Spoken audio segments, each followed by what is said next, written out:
I actually didn't know that you need blood flow into an injury for it to repair.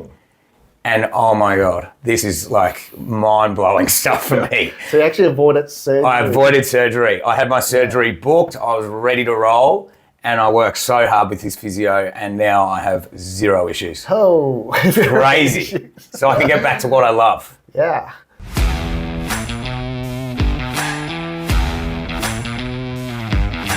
Today, I'm joined by Dave Ingram. Dave is the owner of two Fitstop gyms here in Brisbane.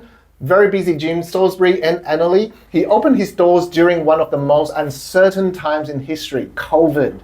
He's had to navigate shutdowns, financial risk, staff management, and community building, all while making his own health and freedom a priority. Now, this is a story about resilience, entrepreneurship, and what it really takes to build something from the ground up, even when the odds are stacked against you. Welcome, Dave. Mark, thank you. Great to be here. I always feel very calm when I'm in your presence. You've got a very good energy. Wow, well, welcome to our show. Now, let's go back to the beginning. Yeah. Before you owned the two gyms. Now, before you were leading teams, who was David? Okay, so I'm 42 now, so I finished school back in the year 2000. I did a multitude of things. I went to university, I did some casual work, part-time work. I had some business experience working at Victoria Park Golf Club of all places back in the day for about 5 years. So already it's sort sport related. All sport related, and it actually led me randomly to open a 24-hour gym with one of my mates when I was about 22 years old. That was one of the scariest times of my life, but it was also so interesting. It was right at that time when 24-hour gyms were just becoming popular in Australia. Yes. You just dived into it. 22. I dived in, 22, no idea, borrowed the money. We had no idea what we were doing. My mate who I opened it with had some property experience. That helped us a lot, getting the building sorted. And then it was just a bit of hard work and made it work. We ended up selling that business 2 years later, made a pretty good profit off it. Yeah, so that was my initial business experience and gym experience. Wow. Looking back, I wish I hadn't sold it. Yeah. And what can I ask? Why fitness? Like, was there a turning point for you, or was it always a passion for you? I always loved sport growing up. I always loved sport. I always loved being active. I loved running. I loved going to the gym. So that's like a fit. Hey, like it's just it was just how I was built. I think I'm not a huge guy. I just love fitness. I love being active. I love being outdoors. Gyms was a natural progression for me. After gyms, I did some property, commercial property. Oh, that was after that? After that first gym. Wow. Yeah, commercial property. I worked in the city, very long hours, very hustle bustle, always wearing a suit. What a big change. So much change. To commercial property. Because I always had an interest in property as well, and I thought I'd give it a crack. But while I was doing that, I realised that fitness was my passion. And that's where I thought to myself, I can either be working for someone else in property or I can just dive straight into my own business with Fitstop. And that's a big decision time, hey? Huge. Like crossroad. Major. It was, I was sort of 32, 33 at this point, and that I think is the sort of time you need to start really making some big life decisions. Yeah, not a lot of people, they have a path, then they drift away. Yeah. And then that is really not really drifting away. That contribute to finally make that decision. Correct. And I mean, everyone's different. Some people are happy going to work every day for 9 to 5.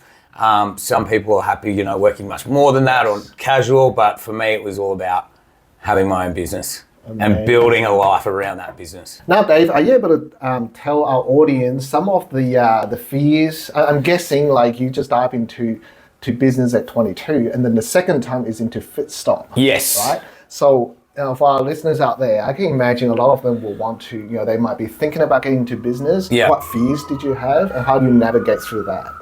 The fears for me... No fear. No, there's always fears. If you don't have fears, there's something wrong, I reckon. Fears are what drive you, I think. Wow. And love that.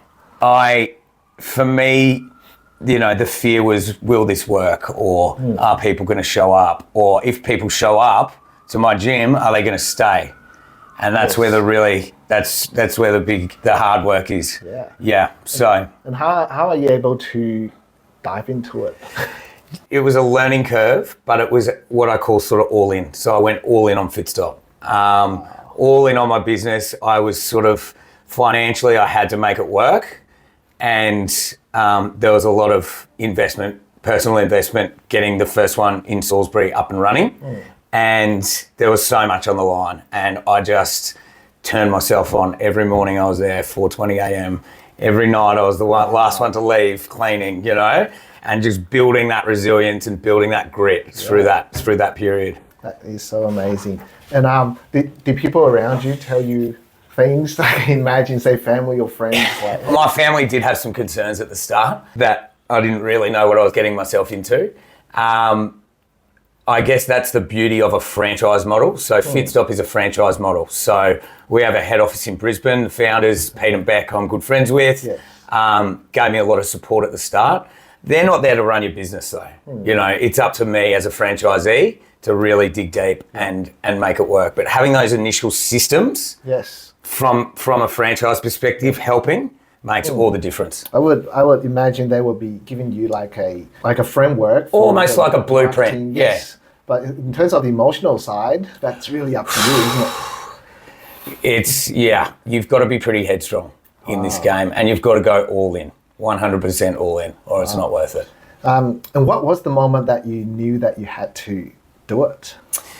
When I signed my franchise agreement, right, initially, and then told my family what I was doing, it was like there's no backing out now. You signed before you told your family? Yeah, I did. That's the trick. Wow. Probably wouldn't do that again. But I've got a great family who are very supportive of me, and they backed me 100% to get the job done. I was very lucky as well. I had a building ready to go to put my first gym in that a friend of mine owned. So finding a property is always pretty tough in the fitness game. Wow. So a few things went my way. But I guess, and if you want to talk about it, the big thing that didn't go my way, COVID. COVID, yes. I guess a lot of times, like making that initial plunge is the hardest. And I went through business myself, and that is the moment. You know, that is, you sort of have to just decide and just do it. And not think too much. There's so much uncertainty, but you've just got to push. And you got to push like you've never pushed before. 70%, it's enough. Just to do it. You opened during COVID, that is great choice. That is with the lockdowns and things happening when most businesses are closing at that time. What was going through your mind during that time transitioning to Fitstop? Prime Minister Scott Morrison got on TV on Sunday night in March in 2019 and said everything is closing tomorrow at 10 a.m. I was in the final stages of my build and I was about to open. So we had to pivot, and we had to pivot really quickly. And we had some great advice from the franchisor, from Fitstop, that we need to move everything online. So we were scrambling so hard. We were buying cameras, we were buying microphones, we were buying tripods. Amazing. And away we go. Taking action when everyone else is. It was a very, very wild time. So that was 3 months. Every morning I would run online classes, and then every night as well, for 3 months. Just to keep the members. The craziest thing though was that I'd never met any of these people in person. Because so it was open. we hadn't even opened yet. They were sort of pre-sale members. So I'd never met them in person, and they stuck by me. And many of those people who were doing those online workouts are still with me today, 5 years later. It's amazing. That's because they knew you were there. They knew I was there. They were stuck at home. I was behind a camera. I was doing the workouts with them. Wow. Now, looking back, did you think that opening during COVID actually made you stronger? 100%. I think COVID, obviously a terrible time and very sad time for a lot of people, but it made me more resilient, and I unfortunately sort of worked to my favour. Once that lockdown finished in June, I was the first to open. Accelerated. We finished Friday 6 p.m. That lockdown, Saturday morning 6 a.m. open the doors. And amazing. It's crazy. The members definitely got stronger. Definitely. And in terms of client base, like you probably grew, hey? We did. Well, if you think everyone had been inside for 3 months straight, not allowed to go anywhere, they would need to get go somewhere. So the gym just filled up pretty quickly. Yeah, and then when you reopen, they come to the gym and you already know them. They come to the guy who'd been doing workouts with them online for 3 months. It was a wild time. And during that time, it was just you? It was me and it was another Fitstop owner. Yeah. He would sort of talk members through the workout while I would do the workout on the camera. I got quite fit through COVID. It was good. It was very good. Wow. So not only did you survive COVID, you also doubled down opening a second location. Yeah. Is there a reason why you want to? Yeah. Is that part of the scale, or was it another connection that you had? Over that first 2 years, 3 years, I sort of worked out that this was a really good business, and I was. Well, there's not going to be another COVID. You never know. But this was the happiest I've ever been, and it was the hardest I've been working, and it was the most freedom I've had in my life. So I was very fortunate that I had a great team at Salisbury. One guy in particular who expressed interest in opening a Fitstop with me. So we made the jump, made the leap up the road. He's now my business partner, 50% owner up at Annerley. Wow. So he runs a shop there. Yeah. Quick question, was he one of the members that... No, he wasn't a member. He was a trainer. He worked for me for about 3 years at Salisbury before we made the move. And, you know, in this franchise game, if I'm not going to open up the road, someone else is going to, you know? So I'd like to sort of expand my footprint on the south side of Brisbane. Yep. And is there much difference between opening one gym and having 2 gyms running, like in terms of how you operate? It's pretty hard. What I've learned, you need systems. You need systems in place. Yes. Like you need systems with your clinics or everything falls apart. Yes. Yeah, you have to be systemised and calculated in business. Yeah. And it's a learning experience for me. I guess you develop that system with your first gym. Correct. You can take over to the... Yeah. What about you? Like you opened, which was your first one that you opened? It'll be Acacia Ridge. Acacia Ridge opened first. And then you made the leap Just to the same model. Yeah. Put in. Push. And then you've got the same systems that run. So we've got the same systems that run in both gyms, from a sales, people, marketing, makes all the difference. Good. Yeah. So any thoughts on a third location? Actually, yeah, when I think of Fitstop and when I think of business, it's just a constant learning curve, right? And the longer I have these gyms, the more I learn. And the last 12 months has all been about scaling my business. And I think the most important thing that you need to know when scaling a business is that you've got a good team with you the whole way. Teams are so important. Yeah, teams are so important. If you try and do everything to yourself, you're going to be burnt out. And I've learned that the hard way. I got to a point where I was... Yeah. So to scale, team is the most important, and having that system so the team can actually run it. Execute. Yeah. Fantastic. Now, this podcast is called The Winning Mindset because I believe the difference between people who just survive and people who succeed is mindset. Now, for you, what's been the biggest mindset shift through the journey? For me, it's being optimistic about the future and about what I am capable of, right? If you don't think that you could do something, you probably can't. But if you are optimistic about everything that you do, that makes the biggest difference to moving that needle to where you need to go. That's so, I guess since the beginning, that's what carried you through in your first 24-hour gym. Yeah, correct. And this is the same mindset for you to get into Fitstop, same mindset through COVID. Yeah, second location. World's your oyster. And that's what carried you through and help you to grow throughout the entire journey. I absolutely love that. And what advice would you give to someone standing where you were, deciding whether to take that big leap? I would say if you're going to do it, you're going to go all in. Your business is like your child, okay? You are going to love them and you're going to care for them, right? Like, they're your own child, basically. So I love what I do. I'm always positive about the future and I'm always thinking about what's next, about how we can grow and how we can help more people. Fantastic. Okay, Dave, now I want to talk about the gym. Yeah. What's it like? Like for someone who's never been to a Fitstop before, what kind of environment would they expect when they first walk in? Okay, I'll break it down to be really simple, okay? So myself, if I had to take myself to a 24-hour gym and work out myself and do the exercises and go through it all, I personally don't think I'd have the motivation to keep coming back, right? So people Guilty come of that. Yeah, we are all guilty of it, right? Yeah. People come to Fitstop for the community and the push and the group atmosphere. They make friends. Yes. They work harder in a group. The trainers are great. They're in and out of there in under an hour.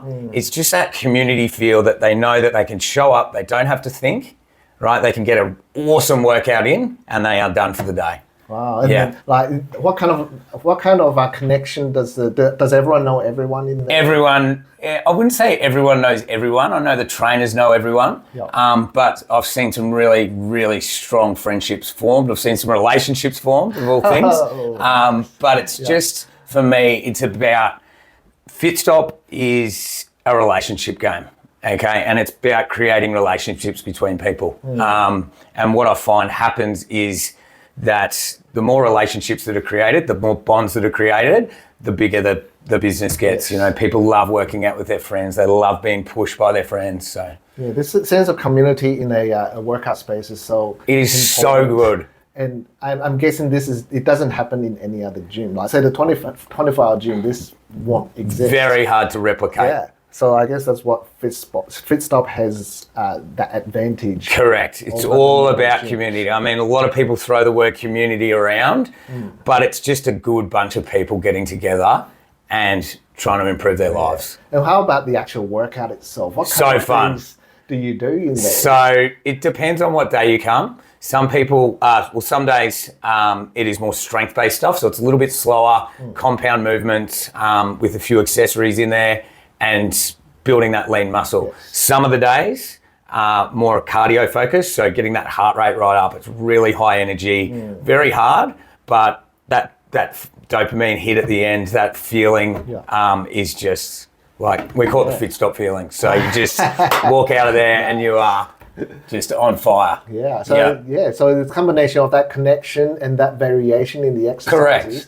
That are comparing to a conventional gym where there is just, say, machines that Correct. don't And you use. just, the machines don't talk to you. Yeah, you know? there's definitely a lack of connection there. I think the biggest shift I've seen is people don't come to Fitstop so much for the physical benefits as the mental benefits, right? The people, I saw a study recently, 80% of people go to the gym now to feel better in their head, not to look better. You know, and that's huge. Yes. There's a huge mental health problem in Australia, Yes. and the more people that we can get active and working out, the endorphins, is very, very important. I go to gym and that's where ideas come to me. I love that. I love that. Yeah, it's just a different. That happens to me when I'm running. I never run with music. Yes, it's so good to cultivate that same feeling for your participants. How good do you feel at the end when you walk out? You know, Combination of endorphin, combination of relaxation. it's so good. It is so. That's why I love it so much. It is the mental benefits that you get from the gym or Fitstop in particular are just far outweigh anything else. So Can you imagine how lucky your members oh, they are? as a are trainer? beautiful people. So very, very lucky. It's like, for me, it's like you get to hang out with a couple of hundred of your best mates every week. So good. So Dave, with all the workouts you do you sometimes see injuries happening for your members? I guess if they work hard at every day, Yeah. or even for yourself. Yeah. Like, has this ever come across? Absolutely. I love training. I sometimes love it a little too much. And we all know everyone. that overtraining can cause injuries. Yes. I love running, right? We do a lot of running at Fitstop, but just short distances. I also love a bit of long distance stuff. And I did a big tear in my meniscus about 18 months ago now. And what I found was that really limited what I could do in the gym, no running. I signed up with an awesome physio and I did the work. I did the exercises properly. I listened to what they had to say and it made the biggest difference to my life. So now I'm back. I had a surgery booked to get it all tied back up together, and this physio focused on more, I guess, natural therapies of pushing blood into my knee, into the knee. I actually didn't know that you need blood flow into an injury for it to repair. And oh my God, this is like mind-blowing stuff for me. So you actually avoided surgery. I avoided surgery. I had my surgery booked. I was ready to roll. And I worked so hard with his physio, and now I have zero issues. Oh, Crazy. So I can get back to what I love. Yeah. Still got niggles. We've all got niggles. Yes. And from a member's perspective, injuries are part of exercise. Injuries are part of training, exercise. yeah. Yeah. You can sneeze and you can do your back, and quite often someone's picking up the washing or picking up their kid, and that's how they get injured. If someone does get injured in the gym, we partner with a few different physios, and they're straight onto it, and they work with that member to get them back training as soon as possible safely. It's so good that you have the contacts so your members can actually have the same benefit that you went through. Correct. Yeah, because you've seen it.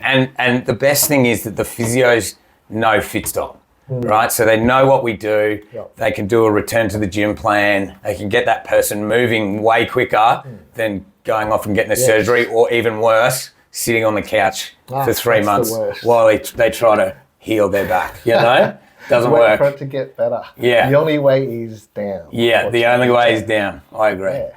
Oh, wow. Now, Dave, thank you for sharing not just the wins, but the real story behind them. The risks, the setbacks, and the lessons learned along the way. Your journey shows that building something meaningful isn't just about talent or timing. It's about mindset. It's about resilience and the willingness to keep moving forward, even when the odds are against you. So stay optimistic. 100%. So if you enjoyed this episode, please subscribe on your favorite podcast app, share it with a friend, and stay tuned for more stories that uncover what it really takes to develop the winning mindset. I'm Mark, and this has been the Winning Mindset. Keep recovering, keep pushing, and keep winning.